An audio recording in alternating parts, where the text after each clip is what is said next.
What do you get if you mix Briscoe Park's spooky nighttime walks in weird places, Kane Pixel's liminal spaces, and throw in some Silent Hill and Cry of Fear vibes, but reduce the budget to absolute zero? Well, I'd wager it'd be probably something like Route Back Home. Let's go!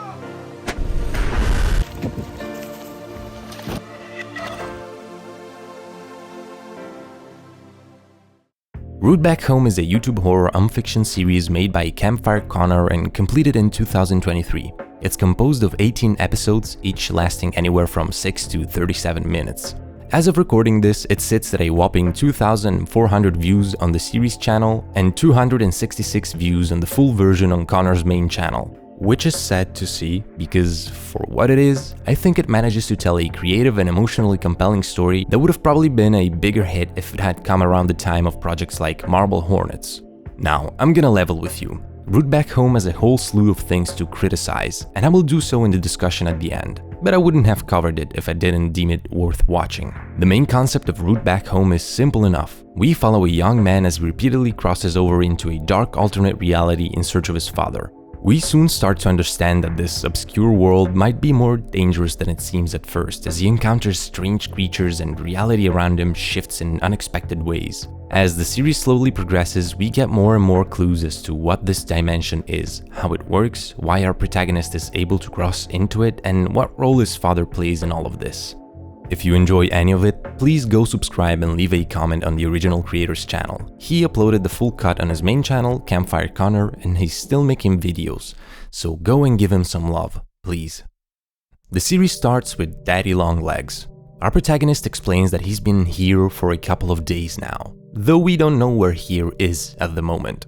And he's just been talking to himself for all this time until he realized that he could use his phone to film his walks and upload the videos online. That way he would technically be talking to someone and he'd feel less awkward and crazy because of it. As you can see, he is walking around a very dark area surrounded by a metal fence. From some of the signs we can assume that this is a football field or something like that. He ponders on what to talk about and settles on a story about his dad, who would also tell him stories whenever they'd come here together.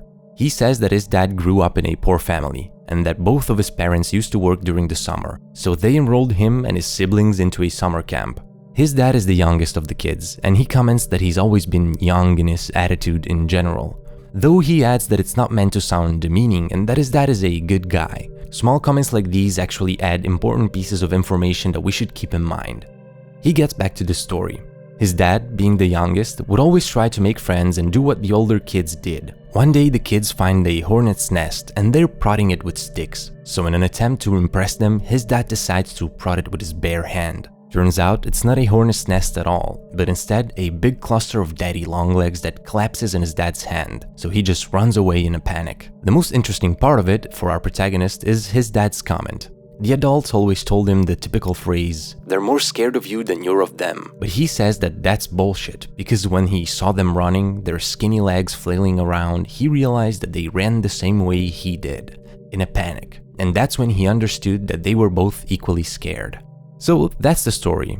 First of all, f you for making me look up a daddy longleg cluster. That shit is revolting. I will not expose you to the same horror. Google it if you wish. Second, for how random the story seems, it works well for the series' objective. He's slowly given us information on both his character and his dad's character, but in a pretty realistic and grounded way. He also sometimes interrupts himself. For example, there's this small moment where he sees a lock on a metal gate and stops talking, commenting that it's weird, or when he stops to say that he needs to bring gloves next time, then that he needs to bring a flashlight too, because his phone's flash is too weak, and also to pick up a stick. It's all pretty natural and realistic, so I wouldn't be surprised if most people who came across this video didn't realize it was a horror fiction series and just dipped because they didn't care about hearing a random guy tell his stories. But it's at this point in the video where we get our first taste of things being wrong. Our guy says that, Okay, so when it does this, and it's been doing it since I got here, I know I'm in the right spot. I'm not sure exactly what he's referring to for now. He puts the camera down to take something out of his bag. It's a child's drawing in a plastic holder. He then approaches a garbage bin and finds another drawing. As he's walking away, a hand suddenly grabs him. He falls over, looks back and sees what grabbed him. A long spindly arm is hanging out of the garbage bin. He takes the drawings, quickly gets away, and the episode ends. So far we have a dude walking around at night rambling about his dad, children's drawings, and garbage bin demons. Great. Once again, I love the idea that of the 500 people who've clicked on the video, almost all probably missed the monster arm grabbing the protagonist and thought this was just a weird vlog. Let's keep going to gain more information on what the hell is going on.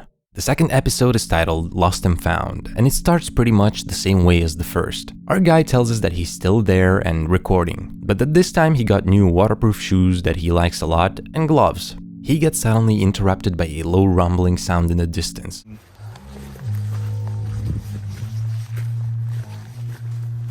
So he walks the other way. He hears more sounds, but doesn't comment on them, just gets into his story.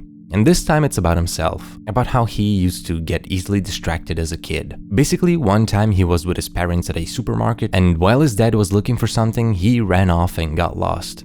He says that the more he ran, the more lost he got, and that the supermarket was basically empty because this was happening during a bad storm and everybody was at home and the shelves were bare. Finally, his dad appeared from behind a corner, out of breath as he was sprinting trying to find him. Then looked at him with a strange mix of disappointment and fear, as if he was just glad that he was okay. It's the first time he saw him make that face, but it wouldn't be the last. While walking back to the car, his dad was mad at him and said, What if I hadn't found you first? What if a stranger had grabbed you and twisted your neck?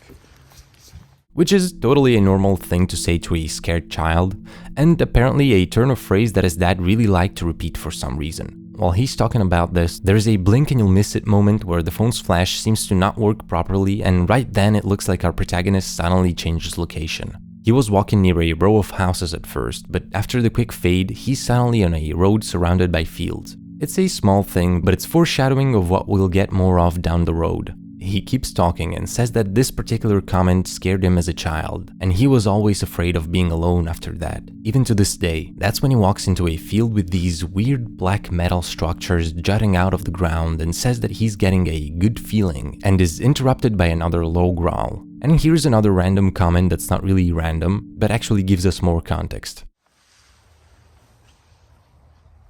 Jeez, that's big. It's also like covered in bird poop.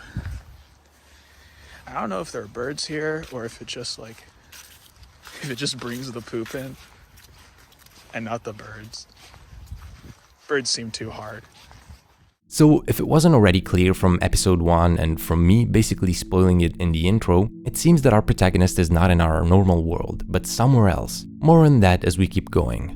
He keeps looking and the low rumble is heard again. It's obvious that our guy starts to get a bit panicked and more frantic in his search at this point. The next rumble seems even louder and he starts running until we hear this. Oh shit. Ah! Fuck!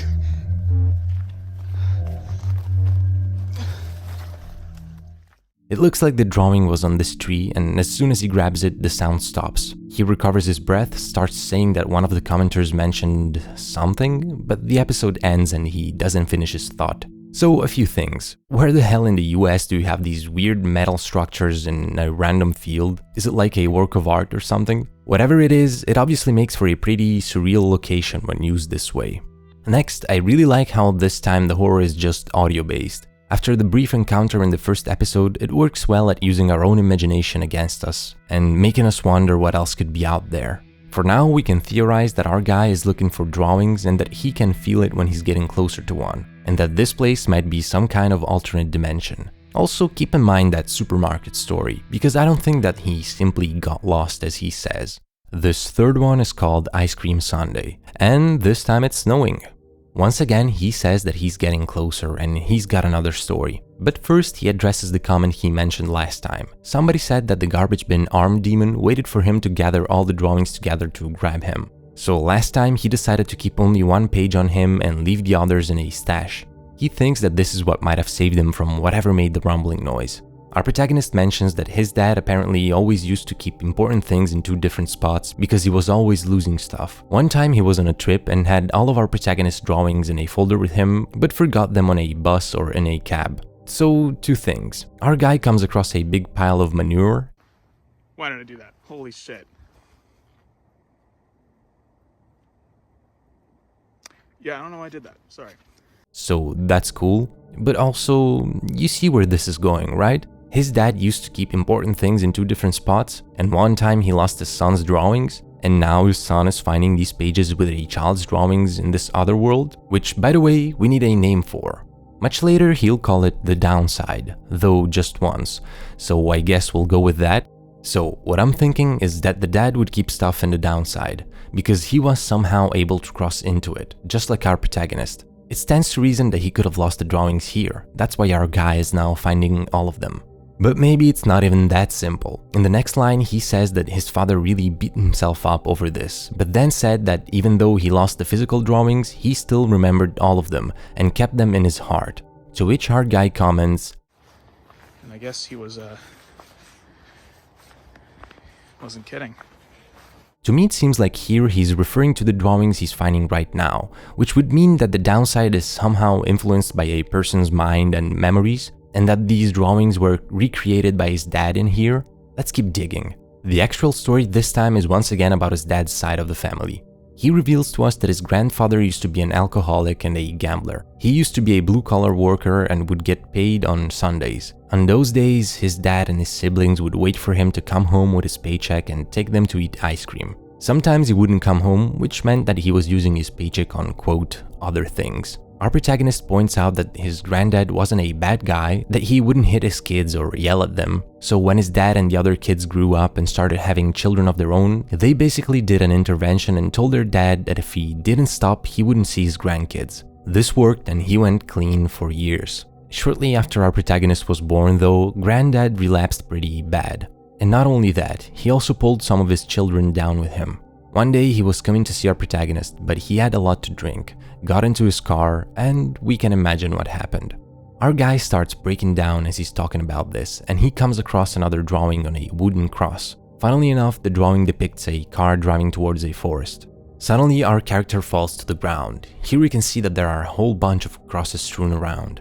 He keeps crying, but then gets up, grabs the page, and the episode ends. So all in all, his family seems a bit messed up in general. There's some heavy generational baggage here, as we can see. One thing we haven't talked about yet is what's on these drawings. Here we see that this page seems thematically relevant to the story. Last time we didn't actually get to look at it, but in the first episode we can see that the one he already has with him depicts two people sitting at a McDonald's while a stormy cloud hangs overhead. The one he picks up from the trash has a man at a stand giving him a dinosaur toy, again assuming this is him as a kid.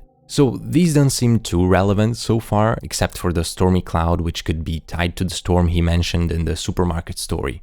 So how are you doing so far? I know all of this moves pretty slow, and once again I want to stress how little this project works with. It is very bare bones and it will mostly be this way up until the end. But so far I think it only helps to keep us more grounded. It's all quite believable, thanks in no small part to our protagonist's acting, which feels pretty natural. Nothing too insane aside from the arm has happened yet, but I think that the series picks up more steam in the following uploads, so let's check them out. The next one is titled Baseball Batman and starts with a beautiful intro where we see our guy just dancing away to funky music in an empty parking lot. He says that this is just to lighten the mood a bit after the last upload. This time we're actually in an interior space, and even our protagonist comments on it, mentioning that we might be thinking, hey, we're not outside, and says that we would be right. Actually, we would be right all along, which is a suspicious line. This points once again to the downside having some sort of connection to the mind, like we mentioned before, or being a mindscape itself, because it might be all inside. But don't worry, this is not a all in the head type of situation, I'll tell you that immediately. This place is where the next drawing is, although with vertical spaces it's hard to pinpoint the exact location. We are exploring a parking garage, and when our protagonist chooses a door, he sees that the next two have some markings near them. On the left we have an X and an arrow pointing to the door. On the right we have numbers, 92.5, but he says he doesn't know what they're about. He picks the door he just came through and we're back on the stairs. The story this time is about the protagonist's childhood. his parents wouldn't allow him to ride the bus from school because they feared he'd be bullied.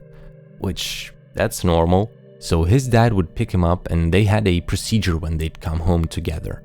He gets interrupted when going through another door because the room smells like piss. But here something interesting happens. He walks through the next door and is once again in the same room. So he goes back to the stairs. He comments that this gets confusing, basically confirming what we also saw in the second episode. Space is not linear in the downside. Anyway, the procedure they had with his dad was whenever they'd come home, his dad would check the outside of the house for broken windows, while he would check the inside to see if anybody was in there. Dad of the year over here, huh?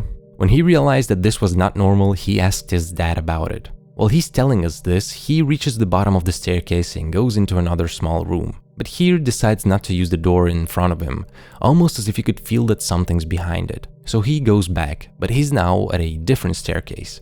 Here he stops to listen to the noises, which sound like doors being opened and closed.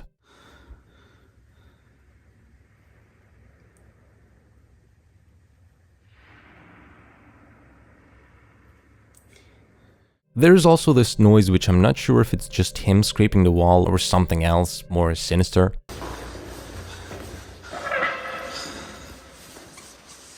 So back to the story. His dad explains to him that when he was growing up, there was a family that used to live on his street. And one day some guy broke into their home and bludgeoned them all to death with a baseball bat. And I guess that this event gave his dad a compulsion to always check his house. Our guy then takes a break in another room and shares his thoughts about death. Then he switches topics and finally decides to talk about this place. The problem is that he can't find the words. He says that he never thought he'd come back, but adds, When it's quiet, like really quiet, I remember why we loved it so much. We can assume that he's referring to his dad when he says we. He finally goes through the next room and finds the drawing, this time depicting a man staring through his room's window. As he goes to pick it up, though, somebody or something attacks him with, surprise surprise, a baseball bat. The bat flies back through the door and he goes after it. Finding himself on the staircase once more, he calls out for his dad. And then... Dad?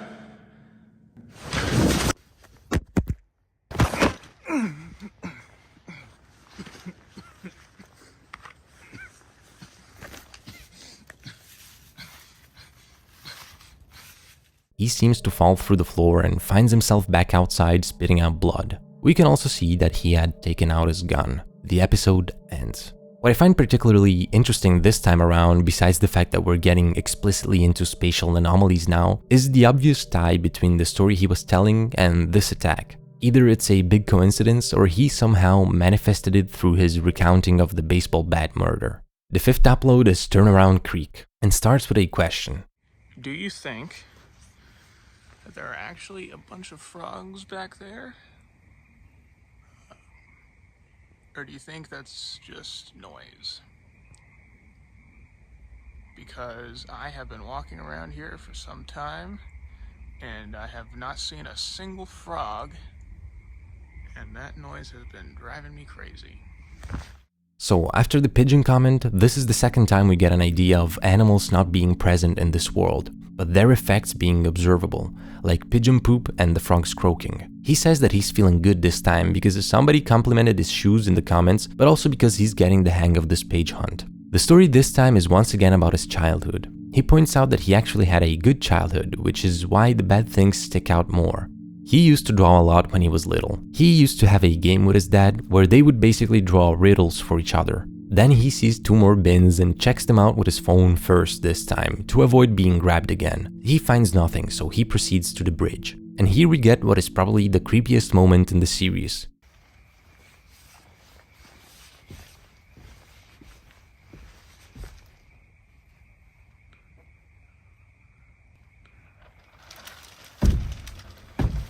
Okay. It looks like a person whose upper body is completely covered in a plastic tarp, and when it hears him approaching, it starts suddenly walking backwards in his direction. So he tries to hide at first and then runs away. Here is also where the Silent Hill influence becomes even more evident, seeing as this is basically a DIY version of the lying figure monster. So yeah, our character sonics it out of there and then he's speechless for a while. then stops to cry, saying he can't do this, which good on him for not outright shitting himself after that. He decides to either find a detour or go back there at a time where the thing isn't there, because he's sure that that's where the next page is. He also adds that he's carrying a gun because he doesn't know where he's gonna come out and how safe it will be, talking about the regular world. Apparently the downside can't handle firearms, it doesn't know what to do with them, and says that he was stupid to pull it out in the last episode. It might be confusing right now, but don't worry, we'll get more in it very soon. The next upload is Hide and Seek, and apparently there will be bodily fluids and graphic violence, so be advised. This one starts in a public bathroom, as all good things do. Our protagonist seems quite shaken and says he found a way, but as he opens the door, the thing from before is standing right outside and it starts walking towards him. He locks the door and starts to panic, saying that it can get in. But then, the lights suddenly go out and when he turns around, the thing is now inside with him. It attacks, but he manages to hide in the bathroom stall. It tries to open the door, but he locks it. Which, if it doesn't have hands...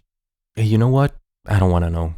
Bagface is camping right outside the stall. It starts banging on the door, so he decides to make a stand. He takes out the gun, points it at the door, and pulls the trigger. But this happens.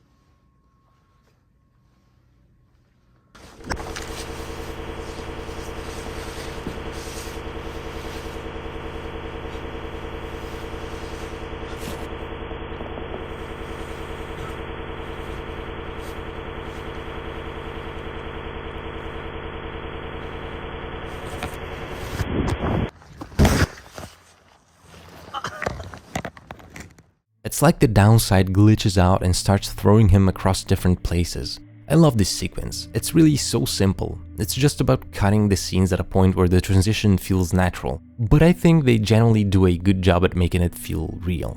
This just goes to show that when you're working with an engaging concept, even the simplest visuals can still be effective. After falling through a few times, our protagonist finds himself on a patch of grass, and here is one of the strangest visuals in the series. When he looks up, it's like everything is blacked out except a single line in the middle, where he can see lights. We also hear traffic sounds, and I assumed at first that he was back outside. But we already saw that sounds can travel through the world, so that doesn't tell us much. He then tells us that it's easier to get into the downside, it's enough to, quote, trip and fall. The hard part is actually getting out. But walking forward some more, he actually finds another page. It's hard to make out what this one shows, but it seems like it's him and who I'm assuming is his dad. It looks like he's hiding behind a tree while his dad is shooting a gun towards the ground. I'm not sure. But then he realizes that something is written on the other side of the page. Follow shitbag, find me. And he suddenly gets slammed back into another room and it looks like he drops a bullet. Then he's back in the bathroom stall once more, being attacked by who is probably the shitbag mentioned before.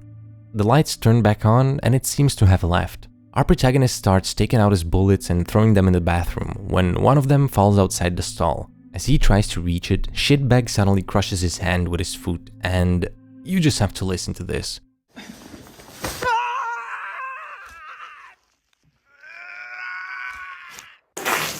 I'm sorry, can we run that back? Oh. I want to talk directly to the creator for a moment here. Excuse me, but what the fuck was that? Do you know that clip from Scooby-Doo that you can find on YouTube and it's titled something like the worst sound effect I've ever heard? That's immediately what my mind went to. Was that sound really necessary? I assumed at first that this was supposed to be the blood coming out of the protagonist's hand, but with the way that this was handled and with that sound effect, I can't help but think that shitbag for some reason farted a load of blood on the floor. And that's even more disturbing and disgusting, but the problem is, I don't think they were going for that. Well, anyway, in my headcanon, that's what happened.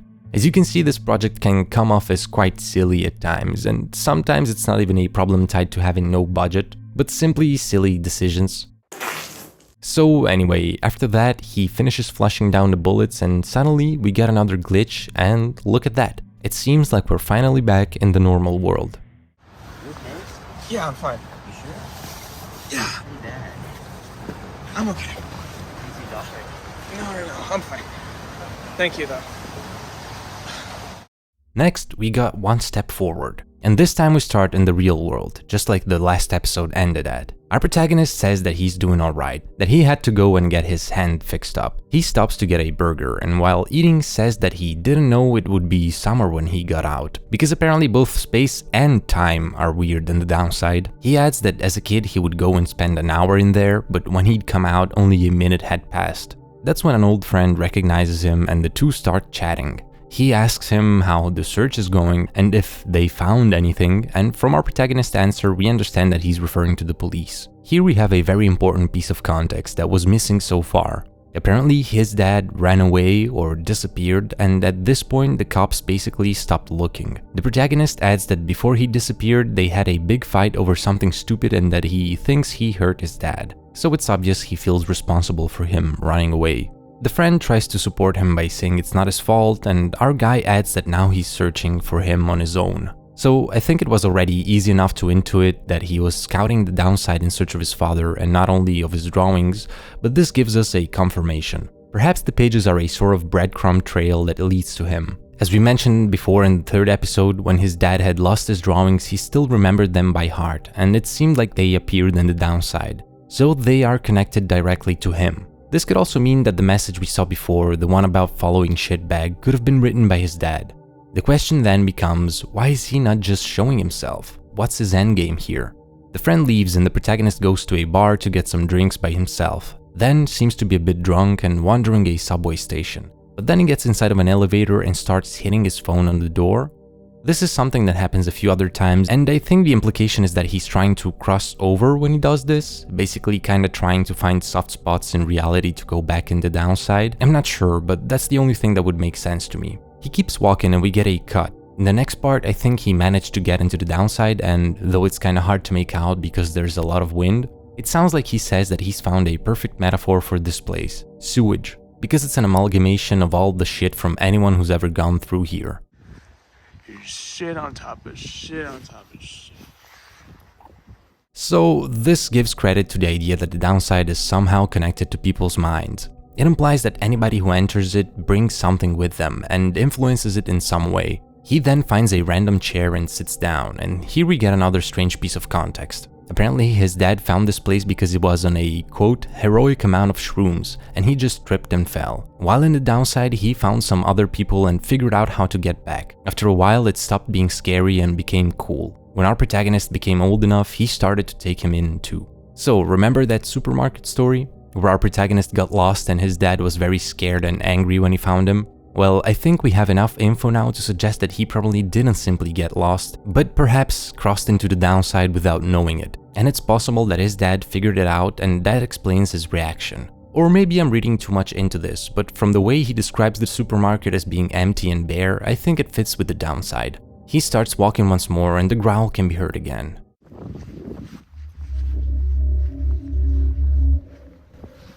Yeah, I missed you too.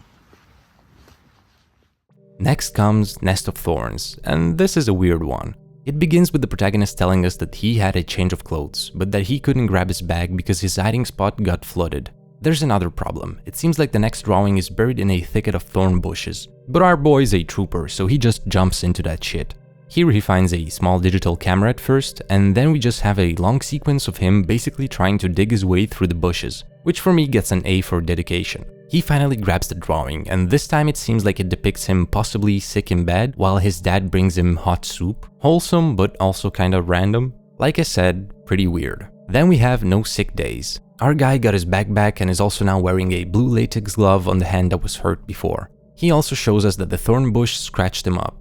He tells us that there are two main types of people in the downside, those who are lost and those who have nowhere else to be, which for him makes sense. There are upsides to the downside, haha. Like the fact that you can go to any store and pick up whatever you want and nobody's gonna be upset. At one point we can hear a plane passing overhead, which I thought was interesting as another example of sounds traveling between worlds. I'm assuming things like these are willfully included because he could have easily done another take, but decided to leave it in. Maybe he even added it in post himself, I'm not sure. We also notice that he seems to be coughing a lot this time around. We get another brief story about how when he was a teen, he and his dad used to go to McDonald's, and his dad would go to the bathroom, cross into the downside, and go up to the cash register to grab a little bit of money. There's also an important mention of the food not actually being good in the downside, and he says that it's because he and his dad didn't really know how, for example, McDonald's food was made, which gives us another indication of how much people's minds shaped this place. Then he reveals that he hasn't been using the pages to find more pages anymore, which I guess implies that they have some sort of attraction effect between them, but that now he's using smell. He says that the thing that attacked him, shitbag, reeks. So after the note he found, he realized that if he finds shitbag, he finds the page. The problem is that this time the smell is leading him in the bushes again, but he doesn't want to go. Instead he wants to use an alternative path. He stands on a grate, and when he jumps, he teleports to another area.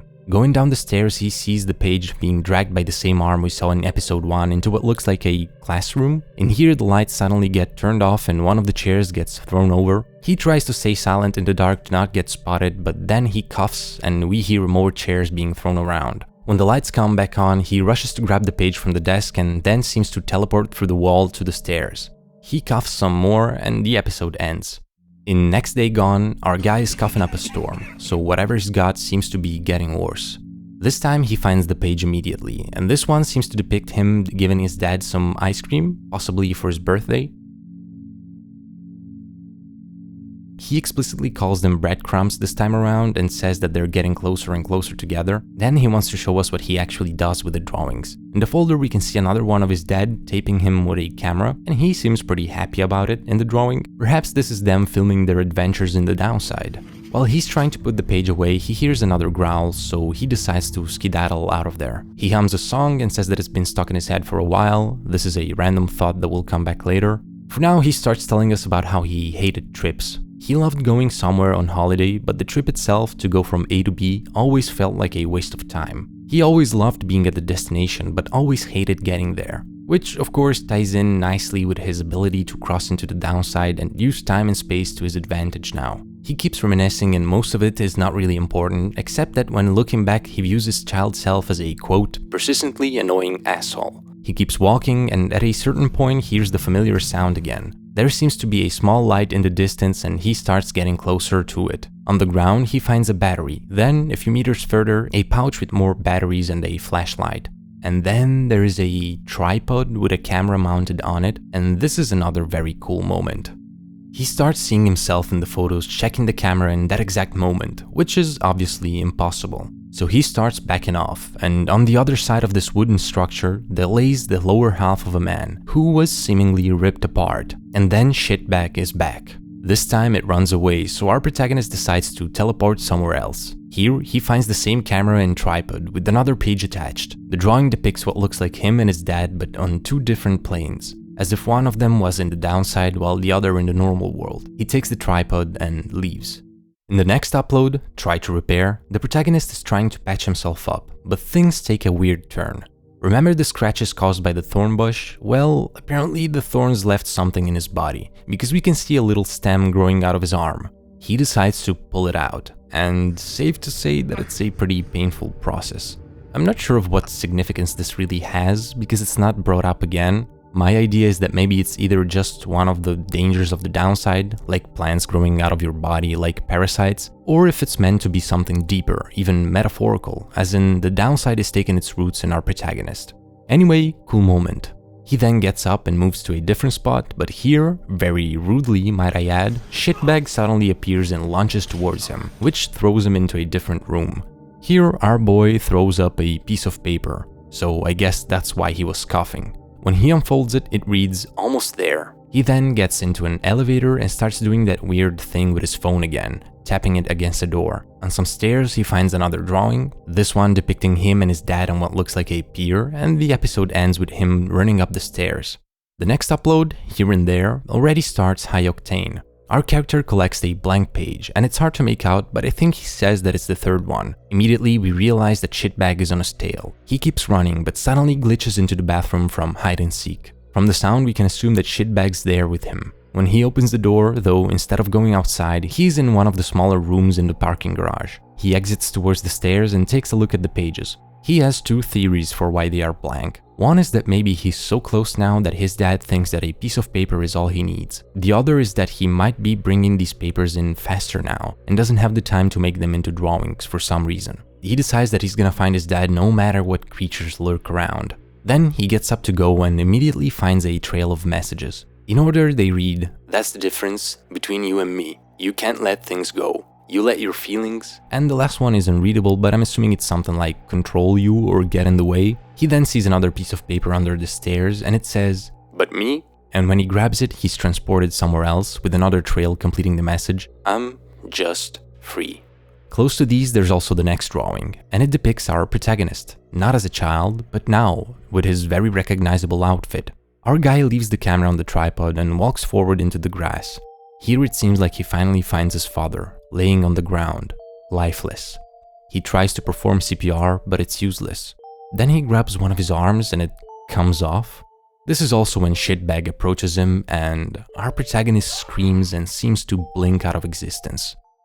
In the next episode, 0 to 60, which is the longest one yet, clocking in at about 37 minutes, we find out where he went. This one is a doozy, and most of the words are barely audible because the wind keeps blowing into the microphone. When our guy got sent to the Shadow Realm, his phone was left behind, so in this episode he's using the camera he found earlier, which has a lower quality.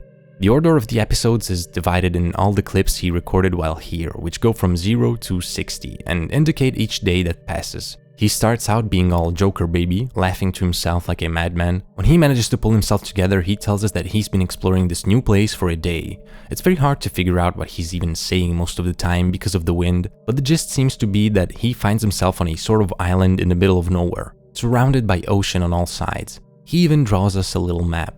He also adds that he did try to leave this island, but he can't. He's trapped and doesn't seem to be able to die either, because he hasn't felt the need to eat or drink, or even take a dump for that matter, even starting a fight with the ocean at one point. At another point, he sees a light in the distance and says thank you to somebody, and then the lights become two and then more. At around 21 minutes, a figure finally emerges from the darkness, and it's here that we get introduced to the best character in the series, Buddy. Buddy is a damn trooper and brings some much needed company to our protagonist. Sure, he might look grotesque and he speaks like Bumblebee. Nobody as you. But he's a good buddy. Also be mindful of the random extremely loud sound that plays around 21 minutes and 55 in the video, because it's actually painful to know what happened here. From the protagonist's words, we can assume that this is not the first time he meets Buddy. Then says that he's sorry for how they left things, and that the two of them have some catching up to do. What they do instead is have a little dance-off on the beach like two dorks. And this silly moment is probably my favorite in the series. It's funny and genuine. Our protagonist is happy to have finally found someone, and it seems like this someone is an old friend too. So this is kind of a way to probably show us that he's both overjoyed and also kinda going cuckoo maybe. He also asks Buddy if he knows a way out, but it doesn't seem like he does. I can't actually make out any of the shit that Buddy says. It's kind of unclear if the protagonist can or not. He then realizes that Buddy has been there for an undisclosed amount of time, unable to leave at all. Then there's another moment which I love.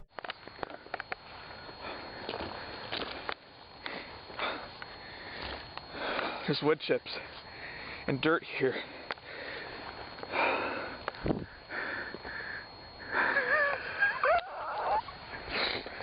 We're getting closer. Ooh. Oh shit.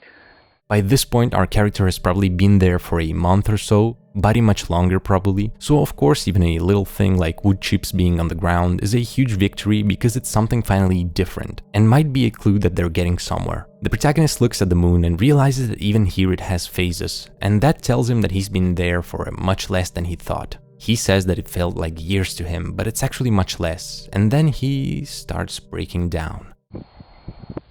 I'm so sorry.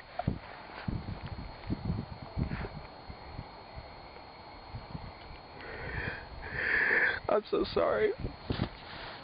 In the next clip, Buddy's the one holding the camera, and our guy tells us that he thought he'd been there for 4 years, while it's actually more like 48 days, which is still a long ass time. The ground now is a bit different. We can see grass and dirt, and the sound of animals can be heard, so he thinks they're getting closer. His plan is to basically walk in one direction until he finds something, while Buddy holds the camera with the flash on, so he always knows where he started from. And what do you know? It actually works. Apparently it takes him a few days of walking, but he comes back to get Buddy and the two leave together. Cut to them under what looks like a bridge, and they're close to getting out. On the ground they find a cast of Buddy's mask, and he gestures for our protagonist to keep it. This is when we learn that Buddy is staying back, even though our protagonist tries to insist. He even says, "I'm not leaving you down here again." So it seems like it's our protagonist's fault if Buddy has been stuck in this limbo for God knows how long. When our guy asks him if he's really okay with this, he says something that I can't understand, but adds some number at the end, 202-11102, which the only thing that it looks like to me is a date. Could it be 2021-11-02, so perhaps the 2nd of November 2021? This would be almost 2 months before the first upload in the series, which dates back to December 27th, 2021, but I have no idea of its significance. Anyway, here everything glitches out and it seems like our character ends up underwater. Finally, on the 60th day, he comes out on the other side, right where he disappeared last time. And we have this really uncomfortable ending of him smiling way too close to the camera. There's only 5 episodes left at this point, and things will soon ramp up. The 14th episode is titled Place of Rest, and fittingly, it seems like we're in a sort of save room this time, probably the protagonist's home or secret place mentioned other times. He takes off his coat and shoes, and after some silence, tells us that in his head he had everything planned out for when he finally found his dad.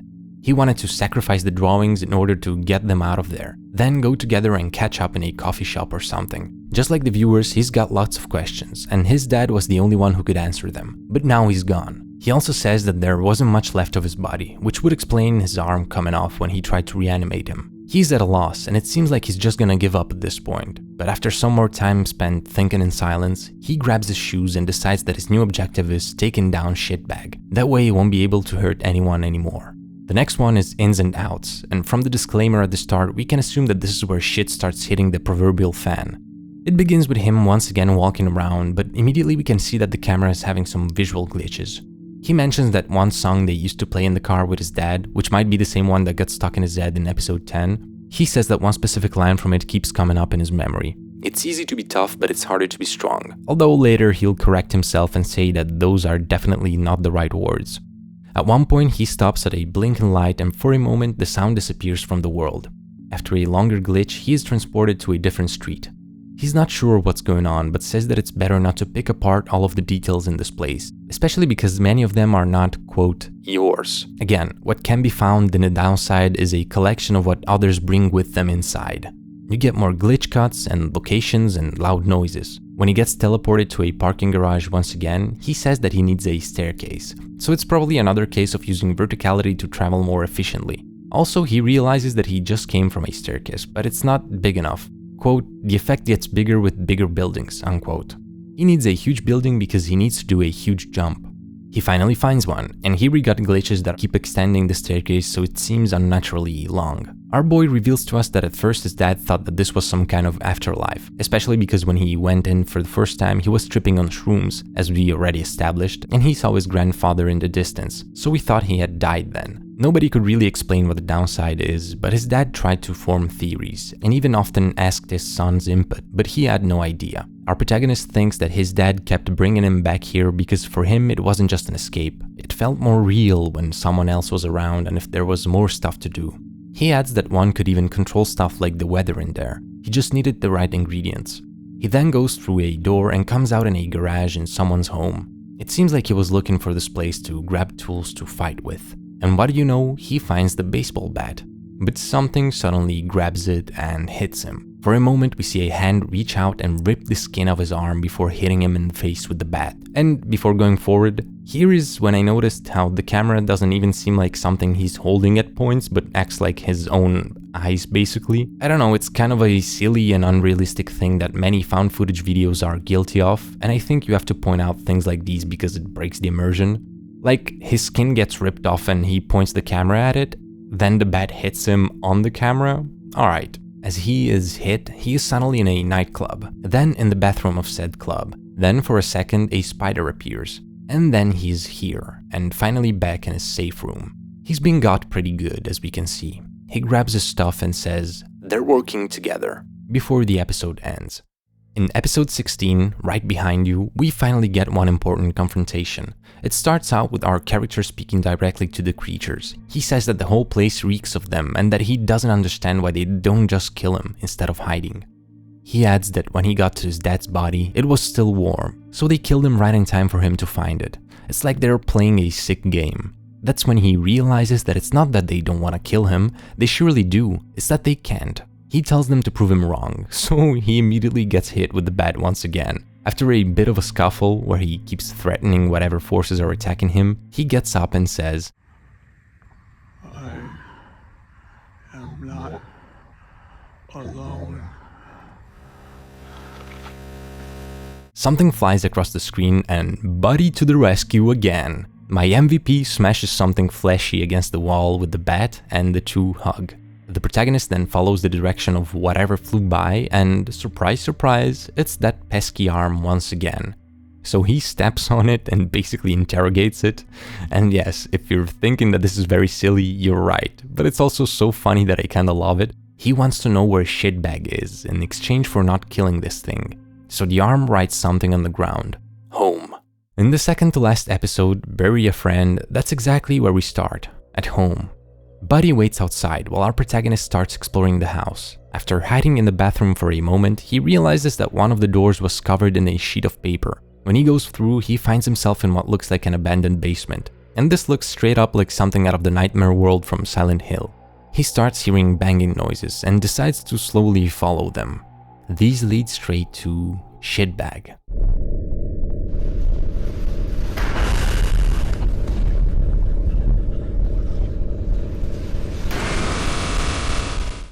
Whenever he stomps his feet, it's like the whole world starts glitching out. It seems like there's no chance that our protagonist can win here. But guess what? Buddy comes to the rescue for the third damn time. He just zooms in like an anime character in front of Shitbag and gets immediately bodied. A sort of proboscis shoots out into his neck and Shitbag is like a mosquito drinking his blood. As Buddy collapses, the protagonist gets enraged and finally manages to attack Shitbag. And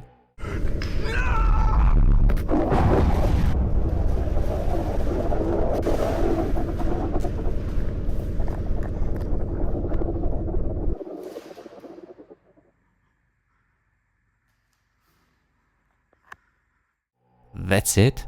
He basically just shoves him one time and it's over. That's a bit anticlimactic. Buddy has disappeared, so the next part is just him going around looking for him.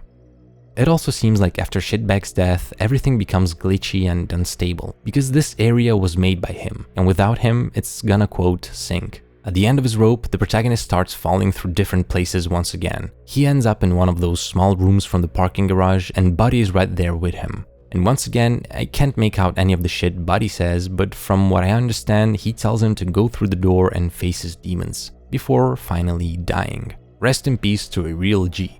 So he opens his door, comes out somewhere else and finds Buddy's mask on the ground. Then sees himself standing in front of him. His doppelganger just mysteriously walks into the darkness.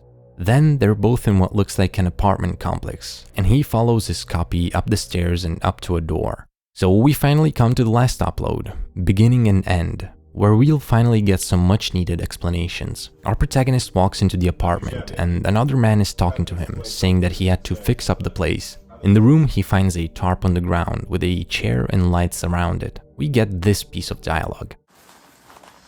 You're not him. You're not real. I'm real. Come on, have a seat. And he places the phone on the tripod. The protagonist is as confused as we are. The man is, pretty obviously, supposed to be his father, but it's not really him. Whatever this manifestation of his dad is, it locks him into place, unable to speak or move. The dad tells him that if he could, he'd be proud of him, because he put a lot of work into this, whatever that means. Then he walks up to the door, and when he opens it, our protagonist walks in once again, but this time greets him much more amicably, and it's as if nothing ever happened. When this other version of the protagonist asks him about the tarp on the floor, he says that he's getting back into painting.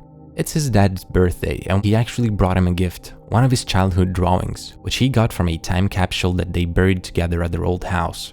It's a picture of them together hanging out in the downside. We can also figure out that dad and mom are separated or divorced and probably have been for some time when he asks how she's doing. His dad then shows him a camera that he found in the downside, to which the protagonist seems taken aback. He says to remember the toll. In this confrontation, it seems like his dad has a hard time taking anything seriously, which is something that was already foreshadowed a bunch of times for the viewer, since the very start. The whole interaction is pretty awkward, and it doesn't help that most of the time we have to stare at this dude's socks. His dad, noticing how upset he is, starts saying, It's been what, like 8 years? To which our protagonist responds, Well, for me, it's been closer to a decade. No. at which he stops him, so he adds, Just because it felt like 2 weeks to you doesn't mean it was actually 2 No, weeks. there's not. His dad keeps trying to interrupt him, but he says that he even has proof that as a kid he had a crazy growth spur. In only 2 weeks he shot up by 9 inches. The two keep arguing and the dad says, Okay, so say, fuck, it was 2 years. That was still 10 years ago, and I'm sorry. And I will never stop apologizing, but only you know that I did what I did because I knew you could handle yourself. but the whole time he doesn't sound sorry.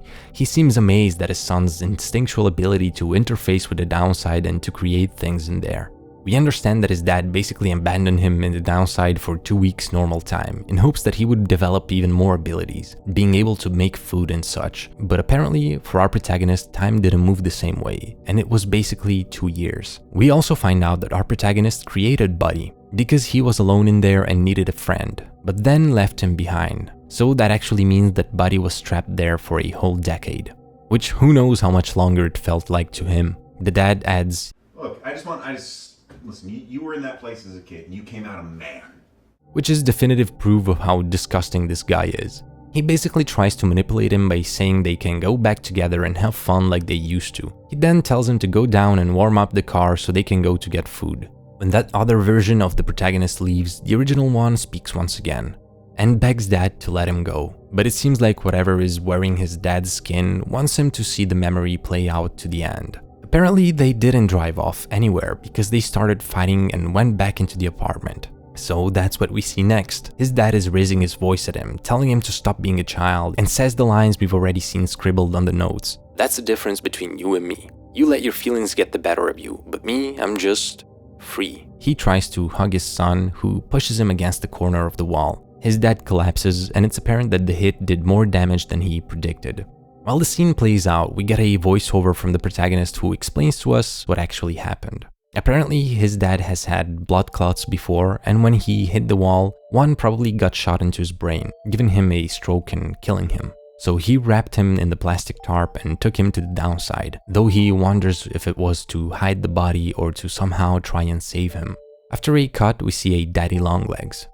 The protagonist says that he panicked. He landed the two of them in a hospital in the downside, but couldn't figure out what to do to help him. He left the body on a bed and started wandering the hospital. When he came back, the body was gone. He keeps speaking to the other voice, explaining his feelings, and we then see that it's a dialogue between him and Shitbag, who we now know is actually his dead father but brought back by the downside. We understand that now the protagonist has finally accepted what happened, but his old journey forced him to confront the truth. He understands that he can't change anything now, so he just has to move forward with his guilt. The last thing he does is hug this last remnant of his dad, which finally disappears, leaving only the plastic tarp behind.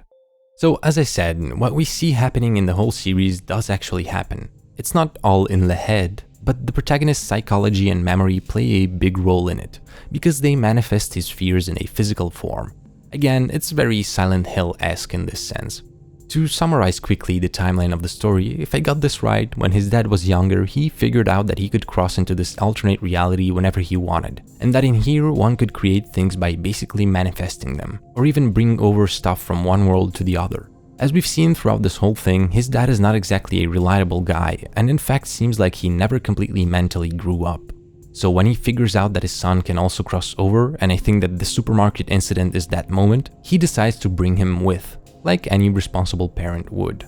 The two start going on little adventures in the downside together, and he noticed that his son has a natural talent for manipulating this world. So one day he decides to leave him in there for 2 weeks in hopes that he'll learn to use his powers even better. Again, yay for responsible parenting. Turns out that what in the normal world were just 2 weeks, in there were more like 2 years, so our protagonist had all the time he needed to get traumatized. Being so lonely in there, he also created our lovely buddy to keep him company, but abandoned him when he finally managed to get back. After this, their family starts falling apart, and he develops this strange attitude towards his father, where he both seems to love and admire him, but obviously also hides some deep-seated anger and resentment for what he did.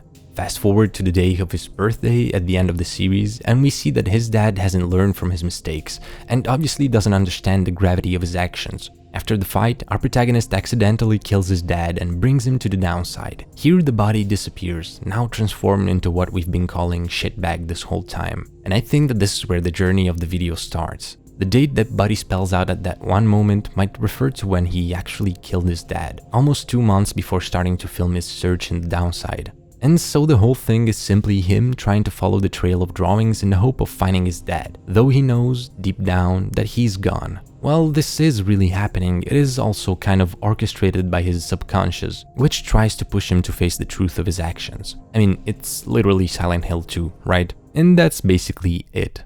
So, that was Route Back Home, and it was quite a trip. As I've repeated a bunch of times, I have many thoughts, both positive and negative. I'm not gonna pretend like this project is amazing and has no problems, it actually has more than a few of them, but there's still good reasons for which I decided to cover it. So, first of all, like I said, this is obviously a close to zero budget project, and that's something to keep in mind. That's why whenever we see any cool effects or just cool scenes in general, it makes them even more impressive for how simple they might be. But on top of that, I also think that it helps to make the whole thing feel more real. The fact that they have so little to work with makes everything feel more grounded, in my opinion, if more boring, some could say. At the same time, this also can make a lot of things come off as, well, quite silly. Like most of the actual physical confrontations in this series, that just look like when kids play pretend fight and there's no real impact on anything. This becomes especially underwhelming when the protagonist one-shots Shitbag at the end by giving him a little push. It also means that whatever effects they had, they wanted to use as much as possible. So while the arm in the trash bin at the start is very cool, when it's the same arm constantly attacking our character and then being basically interrogated by him at the end, well, it doesn't really work. It's just an arm, it doesn't really seem that threatening. And I guess you could summarize most of these problems this way. The supposed impact of a few important scenes doesn't correspond to the actual impact of them in action. The creator didn't manage, in my opinion, to effectively put to screen some of the ideas that, in his head, might have worked, but that in their execution don't really work. So I wish there was a bit more planning and attention put into moments like that. The writing is also not always great, because it can be unintentionally confusing. Being mysterious is one thing, which it does manage to do, but it's not the same as being outright confusing. This is also not helped at all by all the moments in which we can barely hear or understand what our protagonist says. There are probably some clues that we are just unable to pick up on because of this, and it's especially egregious in 0 to 60. But even with those moments of unintended silliness, I never felt like this was actually bad, because it's all held up by a genuinely engaging story, an engaging concept, and some surprisingly good acting most of the time, especially by our protagonist. The emotional weight of all of this feels genuine. All of the extra effects and the creatures and stuff could have been left out and I still would have enjoyed it well enough. Those things work as a positive extra element that shows us the love and effort that was put into creating this project. And I guess that they're also an effective hook. In general, I wish that the whole thing was more focused. It would have benefited from less meandering, more interesting locations, and more captivating overall structure. As it stands, I can see why a lot of people bounced off of it, because it requires some patience and it's not gonna feel rewarding enough for a lot of people. But for me, it did, not just because I actually did get emotionally invested in our protagonist's journey, but also because it brought back something very specific for me that I feel like YouTube is lacking more and more. It's genuine.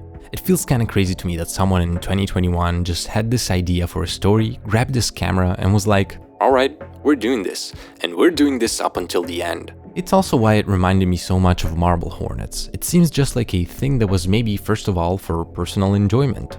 And that one is also very basic and with zero budget, but people still loved it. But Marble Hornets started in 2009. YouTube was still in its early years. It was completely incomparable to what it is right now. So it wasn't at all rare that people would just grab a camera and do little horror home movies. Looking back, yes, they might come off as silly and low quality, but they had something that a lot of content nowadays lacks. Soul! And I know that it's a meme, but I don't give a shit whether you think it's a right observation or just me having nostalgia goggles. There are quantifiable clues that support this idea. Back then, most people making videos weren't driven by the wish to become big creators on the platform, start earning money, make a name for themselves and shit like that, which is the imperative today, now that YouTube is such a huge deal. At the time, people would just do this shit because they enjoyed it, and even having just a couple of people check out their project could have been a huge deal. I mean, the site's slogan used to be broadcast yourself, for crying out loud, and people took it to heart, and it felt real. That's also why nowadays you see, for example, many analog horror creators stop uploading after they don't get the views they were hoping for. And listen, I don't want to dunk on them. Things have changed on this platform. There is this feel that everyone has a chance to break through nowadays and get the recognition they dream of. And trust me, I myself always struggle with things like these. Finding the balance between what I like and what my audience might enjoy is probably the hardest part of this. But I think that if you truly create content because you like it, or actual art for that matter, you're still gonna do it no matter the clout or lack thereof. That's also why I love the fact that Route Back Home was actually completed, instead of being left halfway done. Campfire Connor obviously had an idea for what the series was going to be, and he realized it, which is more than you can say probably for most people in this space. So I truly commend that, and I wish for him to keep going and make him more. It filled my heart to see a series like this being made so recently, and it brought back, at least in part, the feeling that broadcast yourself is still the slogan for some people, especially now when it should be broadcast AI slop. Which, by the way, if you consume any of that stuff or, God forbid, create it, you should... Well, I can't tell you what you should do because it's against the guidelines, but your existence is useless and it's helping to kill any of the soul that this platform used to have. So, go fuck yourself. For everybody else, I hope you feel where this is coming from. I hope you enjoyed Route Back Home, and we'll go and give some attention to the creator, Campfire Connor. And I hope that you too might someday put out something genuine out there, because it's dearly needed. Also, if anybody got this far into this way too long video, write, amazingly, yo, in the comments in honor of the great Doug Cena from Rate Your Music. Thanks for watching. As always, thanks so much to my patrons who always lend a hand in helping me finance my existence. You are truly the GOATs. Merci beaucoup, grazie mille, spasibo большое, mulțumesc, and goodbye. See you, Space Hornets.